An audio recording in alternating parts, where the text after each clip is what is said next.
Okay, welcome back. I've had too much coffee now, so I'm a bit shaky.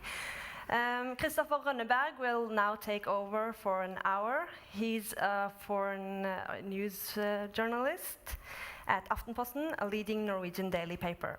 Give it up for Kristoffer.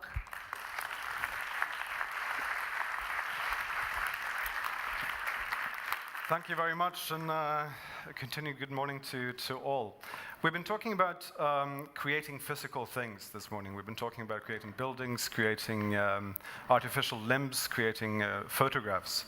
But as important as that is creating values, a good set of values for the young people that they can bring with them into life. Now that's a very big word, values, and it's a bit airy. We're going to try to make it a bit more concrete. And when I thought about how to make it concrete, I thought about a trip I recently took to Myanmar, a country many may know as Burma. And I was there during the New Year's celebration. And as you may know, this is a country that is undergoing tremendous change, tremendous positive change with some negative aspects. But what I saw during the New Year's celebration was immensely positive. There was a group of students, students of today, who had gathered together with students from previous years. There have been some massive student demonstrations, student protests over the years in Myanmar. So these previous students and the students of today got together and they held street performances. They call them Thangjat. It's like a Myanmar form of rap, where they stand on stage and there's a drum beat and they sing and rap to the drum beat, and they're criticizing the government.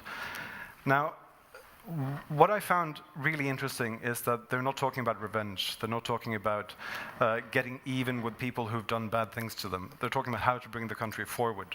And that's incredibly impressive for a generation of young people who have been under such difficulties for such a long time. And also the way they're collaborating. You have former students, 50 years plus, collaborating with 18, 19-year-olds on stage together, trying to bring about and make a better country. I was very impressed by that, and I think that's something many countries could learn something from. I was also inspired when I heard the Crown Princess speak earlier today, and she talked about what does it mean to be young? What is it like being young? And she said, when we're recognized for our qualities so that we can create a strong society together. And that has to do with respect, and it has to do with being seen, as the Crown Princess said, and that's also tremendously important.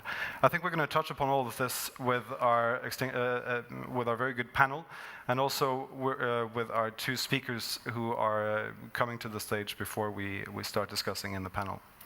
Our first speaker is a man I'm sure all of you are well familiar with. He's the former Prime Minister of Norway, and he is now the head of the Oslo Center for Peace and Human Rights.